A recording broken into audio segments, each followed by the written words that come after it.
Hello guys, myself Shubham Agarwal from team Ashish. तो अब अपन आ गए अपनी next unit chemistry of lipids. ठीक है, कार्बोहाइड्रेट्स के बाद अपन आ गए केमिस्ट्री ऑफ लिपिड्स में। तो क्या ओरिएंटेशन, क्या सीक्वेंस रहेगी, इस पे से ज़्यादा क्वेश्चन नहीं आते। ठीक है, लिपिड्स का सबसे पहले ये इंट्रोडक्शन वीडियो रहेगी, उसमें फंक्शंस ऑफ लिपिड देखेंगे और क्लासिफिकेशन पे क्वेश्चन आता है शॉर्ट नोट। ठीक है, तो ये इंपॉर्टेंट है। उसके बाद अपन फैटी एसिड्स की बात करेंगे, तो उसके भी क्लासिफिकेशन पे क्वेश्चन आता है। उसके अलावा saturated fatty acids, unsaturated fatty acids और जो ट्रांस फैटी एसिड्स अभी बहुत चल रहे हैं उनके बारे में बात करेंगे। फिर एसेंशियल फैटी एसिड्स पे शॉर्ट नोट आता है।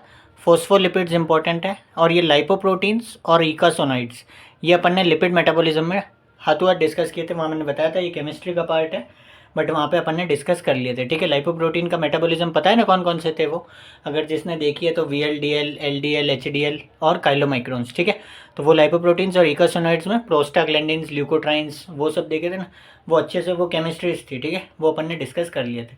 तो स्टार्ट करते हैं लिपिड्स से। ठीक है, तो क्या होता है, सबसे पहले डेफिनेशन की अगर अपन बात करें तो what are lipids.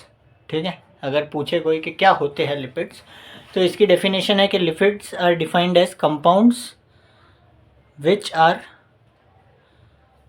Relatively insoluble in water. ठीक है, compounds which are relatively insoluble in water but freely soluble होते हैं किसमें, in non polar organic solvents. Non polar organic solvents जैसे कि बेंजीन, क्लोरोफॉर्म, ईथर। ठीक है, ये सब जो नॉन पोलर ऑर्गेनिक सॉल्वेंट्स उनमें सॉल्यूबल है। हॉट एल्कोहल हो गया, एसीटोन हो गया। ठीक है, तो इनकी डेफिनेशन क्या है कि कंपाउंड्स, अपन को सबको पता है कि जो लिपिड सॉल्यूबल है वो वाटर सॉल्यूबल नहीं है, और जो वाटर सॉल्यूबल है वो लिपिड सॉल्यूबल नहीं है। ठीक है, तो सिंपल सी डेफिनेशन है, हाथों हाथ याद कर लो।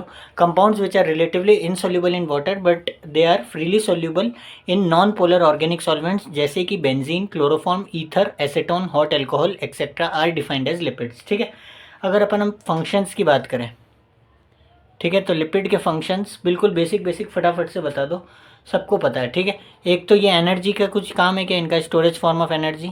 तो storage form of energy lipid में किस फॉर्म्स को, बॉडी में किस फॉर्म में स्टोर होते हैं लिपिड्स, ट्राइग्लिसराइड्स। ठीक है, सबको पता है ये बात। ठीक है, तो पहला फंक्शन ये हो गया। उसके अलावा ये भी स्ट्रक्चरल कंपोनेंट है सेल मेम्ब्रेन के। सेल मेम्ब्रेन जो होती है अपनी सिंगल निकोल्सन मॉडल, उसमें आप बनाते थे ना बाहर, फोस्फोलिपिड्स, कोलेस्ट्रॉल। ठीक है, तो वो क्या है, लिपिड्स ही है। तो ये भी सेल मेम्ब्रेन के कंपोनेंट हो गए। ठीक है, कोलेस्टेरॉल। उसके अलावा दे एक्ट एज सर्फेक्टेंट्स भी रोल प्ले करते हैं। ठीक है, फॉस्फोलिपिड्स में अपन और अच्छे से डिस्कस कर लेंगे, इसकी डेफिशिएंसी हो जाती है तो रेस्पिरेटरी डिस्ट्रेस सिंड्रोम और वो सब देखेंगे। ठीक है, डिटर्जेंट्स में भी यूज़ आते हैं। ठीक है, और इमल्सिफाइंग एजेंट्स भी होते हैं ये। ठीक है, इमल्सिफाइंग एजेंट्स। ठीक है, सबको पता है बॉडी के अंदर इमल्सिफिकेशन जो होता है अपना फैट का। ठीक है, अपन ने बात करी थी लिपिड मेटाबॉलिज्म में, जो लार्जर पार्टिकल्स है उनको स्मॉलर पार्टिकल्स में तोड़ती है। ठीक है, उसके अलावा मेटाबॉलिक रेगुलेटर्स भी है। ठीक है, तो मेटाबॉलिज्म में भी रोल प्ले करते हैं। ठीक है, जैसे कि स्टेरॉइड हार्मोन्स है वो भी क्या है, लिपिड्स है। प्रोस्टाग्लैंडिन्स क्या है, वो भी लिपिड्स है। उसके अलावा शेप एंड कंटूर देते बॉडी को, gives shape and contour to the body. ठीक है, कि जो ओबेसिटी होती है तो हाँ बोलते हैं मोटापा फैल रहा है, तो ये क्या दे रहे हैं, शेप दे रहे, बॉडी को कंटूर दे रहे हैं, लिपिड्स जो फैट है वो। ठीक है, उसके अलावा ये इंटरनल ऑर्गन्स को भी प्रोटेक्ट करते हैं, प्रोटेक्ट इंटरनल ऑर्गन्स।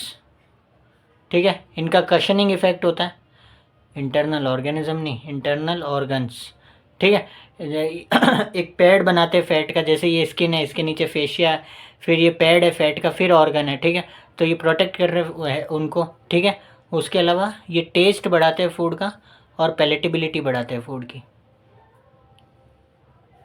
ठीक है, कि हाँ अगर किसी भी खाने में तेल नहीं हो तो आपको भाएगा क्या, तला हुआ खाना ही ज़्यादातर आजकल लोग खाते हैं।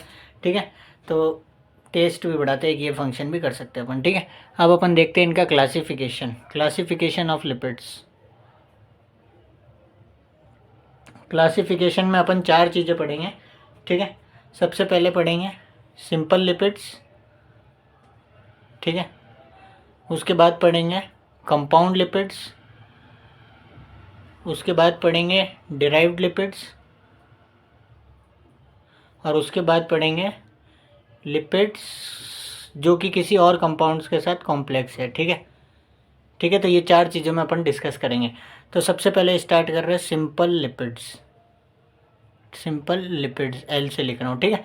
तो सिंपल लिपिड्स में क्या है, सिंपल लिपिड्स सीधी सी बात है, सब जो आप पढ़ते आ रहे हो एस्टर्स ऑफ किसके, फैटी एसिड एंड ग्लिसरॉल।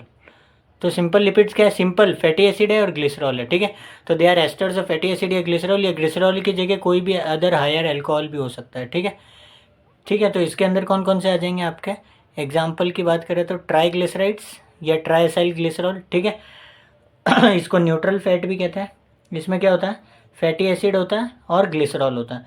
और अगर बात करें तो वैक्स, ठीक है, वैक्सीज जितने भी आपके, जो ईयर में भी वैक्स होता है सेरुमिनस ग्लैंड से प्रोड्यूस होता है, वो भी क्या है, सिंपल लिपिड है। तो इसके अंदर फैटी एसिड होता है और अल्कोहल के अंदर इसमें सिटाइल अल्कोहल होता है, ठीक है। वो कोई नहीं पूछ रहा, बस आपको ये दो एग्जांपल सिंपल लिपिड्स में याद रखना है, ठीक है। अब अपन देखते हैं कंपाउंड लिपिड्स।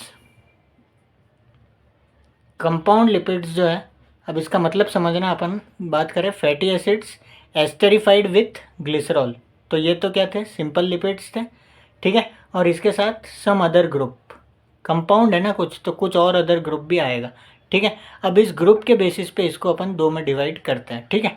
तो अब अपन वो देखते हैं कंपाउंड लिपिड्स का, ठीक है, ये समझ आ गया ना। अब अपन देखते हैं कि कुछ और जो ग्रुप था, फैटी एसिड और अल्कोहल तो था ही, उसके साथ जो और ग्रुप था उसके बेसिस पे अपन कंपाउंड लिपिड को क्लासीफाई कर सकते हैं। एक तो फोस्फोलिपिड्स के अंदर और एक नॉन फोस्फोराइलेटेड लिपिड्स। एक के अंदर तो मतलब फॉस्फोरस ग्रुप है ही, ठीक है, फोस्फोलिपिड्स और नॉन फोस्फोराइलेटेड लिपिड्स, ठीक है। अब अगर अपन बात करें फोस्फोलिपिड्स की, तो इसके अंदर कौन सा ग्रुप होगा, फॉस्फोरिक एसिड, ठीक है। अपन बात कर रहे हैं फोस्फोलिपिड्स की, तो इसके अंदर क्या होगा, फैटी एसिड होगा, अल्कोहल होगा, और जो अदर ग्रुप था वो फॉस्फोरिक एसिड होगा, ठीक है। अब इसके अंदर भी अपन अलग अलग देखते हैं। एक तो होता है नाइट्रोजन कंटेनिंग, जिसके अंदर कोई नाइट्रोजनस बेस हो, ठीक है, तो उसके अंदर आ जाएगा मोस्ट इंपॉर्टेंट आपका लेसिथिन, ठीक है। लेसिथिन का दूसरा नाम क्या होता है, सबको पता है या नहीं पता, फॉस्फेटिडाइल कोलिन, ठीक है, फॉस्फेटिडाइल कोलिन।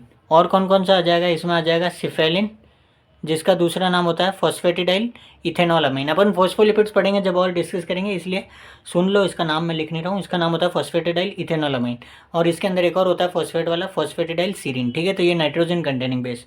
अब दूसरा और बोल सकते हैं कि नॉन नाइट्रोजन कंटेनिंग, जिसमें नाइट्रोजन नहीं हो, non nitrogen containing phospholipid, non nitrogen containing phospholipids में आपका आ जाएगा phosphatidyl inositol, phosphatidyl inositol, phosphatidyl glycerol, ठीक है, और डाईफॉस्फेटिडाइल ग्लिसरॉल, जिसका अपन दूसरा नाम होता है कार्डियोलिपिन। तो ये सब अपन पढ़ेंगे, फॉस्फोलिपिड्स पढ़ेंगे जब, पर एक क्लासिफाई कर रहे हैं, ठीक है। इसके अलावा अगर अपन ऑन बात करें तो तीसरा होते हैं फॉस्फोलिपिड्स के अंदर प्लाज्मालोजेंस, ठीक है। इनके अंदर लॉन्ग चेन एल्कोहल होती है, ठीक है, लॉन्ग चेन एल्कोहल होती है, ठीक है। उसके अलावा और अगर अपन बात करें तो इसके अंदर आ जाएंगे फोस्फोस्फिंगोसाइड्स, फॉस्फेट ग्रुप तो ही, स्फिंगोसाइड्स भी जुड़ जाएंगे, जैसे कि स्फिंगोसिन, स्फिंगोमाइलिन। तो ये स्फिंगोसाइड्स क्या है, वो अपन आएंगे नॉन फॉस्फोराइलेटेड लिपिड्स के अंदर, ठीक है। अब नॉन फॉस्फोराइलिपिड्स के अंदर भी अपन दो में बांट सकते हैं इसको, ग्लाइको स्फिंगोलिपिड्स। तो अब ये ग्लाइको वर्ड का मतलब मैंने बताया था, कार्बोहाइड्रेट में, कार्बोहाइड्रेट ग्रुप है मतलब इसके अंदर। तो क्या है, फैटी एसिड है, अल्कोहल है और एक कार्बोहाइड्रेट ग्रुप भी है। तो इसके एग्जांपल की बात करें तो सेरेब्रोसाइड्स हो गए, ठीक है, गैंग्लियोसाइड्स हो गए, ग्लोबोसाइड्स हो गए, ठीक है। एक एक दो दो एग्जांपल याद रख लेना, अब क्लासिफिकेशन तो रटना ही पड़ेगा, ठीक है। और एक होता है सल्फोलिपिड्स या सल्फेटाइड्स भी कहते हैं उनको, तो उसमें भी सेम है, सल्फेटेड, सल्फेटेड के आगे सेरेब्रोसाइड, सल्फेटेड गैंग्लियोसाइड, सल्फेटेड ग्लोबोसाइड्स, ठीक है। तो ये आपके हो गए कंपाउंड लिपिड्स। अब तीसरा अगर अपन बात करें तो डेराइव्ड लिपिड्स की, सॉरी, डेराइव्ड लिपिड्स। तो अब ये डेराइव्ड का मतलब क्या है, डेराइव्ड लिपिड्स में ये हो गया कि ये किसी से डेराइव है, दे आर डेराइव्ड फ्रॉम, या तो ये लिपिड से डेराइव्ड है या फिर प्रीकर्सर्स ऑफ लिपिड इनको कहते हैं, ठीक है, प्रीकर्सर्स ऑफ लिपिड्स। तो इसके अंदर एग्जांपल आपको याद रखना है, जैसे कि फैटी एसिड्स हो गए, तो ये किससे डेराइव है, लिपिड से, ठीक है। उसके अलावा स्टेरॉइड हार्मोन्स हो गए, प्रोस्टाग्लैंडिन्स हो गई, ल्यूकोट्राइन्स हो गई, ये दोनों क्या है, इकासिनोइड्स है। तो ये कहाँ से डेराइव है, लिपिड से। इसमें जो एग्जांपल आपको याद रहा, अपन ने कीटोन बॉडीज़ पढ़ा था, वो कहाँ से डेराइव हो रही थी, लिपिड्स है। सारे जो विटामिन, फैट सॉल्युबल विटामिन है A, D, E के, ठीक है, टर्पीन्स है, तो ये डेराइव लिपिड्स हो गए। और चौथा ग्रुप मैंने बताया था lipids complex to other compounds, ठीक है, कि जिनका कॉम्प्लेक्स है अदर कंपाउंड्स के साथ, जैसे कि मैं बात करूँ प्रोटियोलिपिड्स और लाइपोप्रोटीन्स, ठीक है। तो लिपिड्स तो है, ये प्रोटीन के साथ कंबाइन है, ये भी लिपिड्स से प्रोटीन के साथ कंबाइन है। मैंने बताया पीछे जो होता है वो ज़्यादा होता है, तो लाइपोप्रोटीन्स में प्रोटीन की मात्रा ज़्यादा है, प्रोटियोलिपिड्स में लिपिड्स की मात्रा ज़्यादा है, ठीक है। तो एक बार वापस से क्लासिफिकेशन को रिवाइज करते हैं अपन, इसमें क्लासिफिकेशन ही रखेंगे। तो ये लिपिड्स के फंक्शन तो सबको बहुत आसान है, पता है। क्लासीफाई अपन ने किया सिंपल लिपिड्स के अंदर, जिसमें खाली एस्टर्स और फैटी एसिड और ग्लिसरॉल है, या फिर कोई अदर हायर अल्कोहल है, ठीक है। उसके अंदर ट्राइसाइल ग्लिसरॉल, ट्राइग्लिसराइड्स या वैक्स, जिसको न्यूट्रल फैट भी कहते हैं, ट्राइग्लिसराइड्स को, ठीक है। उसके बाद कंपाउंड लिपिड्स में फैटी एसिड और ग्लिसरॉल तो है, बट कुछ अदर ग्रुप है, उसके बेसिस पे अपन ने फॉस्फोलिपिड्स और नॉन फॉस्फोलिपिड्स की बात करी थी, ठीक है। फॉस्फोलिपिड्स में अपन ने और अच्छे से अपन पढ़ेंगे जब याद हो जाएगा, इसका क्लासिफिकेशन थोड़ा अच्छा से याद रख लेना। तो इसमें नाइट्रोजन कंटेनिंग में lecithin, cephaeline, non nitrogen containing में फॉस्फेटिडाइल आइनोसिटॉल, फॉस्फेटिडाइल ग्लिसरॉल, ठीक है, ये सब पढ़ा। उसके बाद प्लाज्मा लोजेंस पढ़े। उसके बाद डेराइव्ड लिपिड्स में जो डेराइव हो रहा है तो फैटी एसिड्स, उसके बाद ketone bodies, vitamins, leukotrienes, prostaglandin, ठीक है। और उसके बाद lipids complex with other compounds, तो प्रोटीन के साथ तो लाइपोप्रोटीन्स या प्रोटियोलिपिड्स, ठीक है। तो ये क्लासिफिकेशन हो गया लिपिड्स का। और केमिस्ट्री स्टार्ट हो गई है, फंक्शंस। हाँ, तो पहली वीडियो अपनी थी लिपिड्स के फंक्शन देख लिए अपन ने, क्लासिफिकेशन देख लिया, ठीक है। अब अगली वीडियो में अपन क्या देखेंगे, फैटी एसिड्स डिस्कस करेंगे, क्या होते हैं, क्या जनरल फार्मूला होता है, कैसे क्लासीफाई करते हैं, सैचुरेटेड क्या होते हैं, अनसैचुरेटेड क्या होते हैं, ट्रांस फैटी एसिड्स क्या होता है, हाइड्रोजनेशन क्या होता है, सॉल्ट फॉर्मेशन कैसे होता है, ठीक है। फिर एसेंशियल फैटी एसिड्स, और ऐसे ऐसे चलते रहेंगे, ठीक है। तो ये अपनी स्टार्टिंग वीडियो होगी लिपिड्स की इंट्रोडक्शन, ठीक है। तो मिलते हैं अगली वीडियो में। जय हिंद, जय भारत।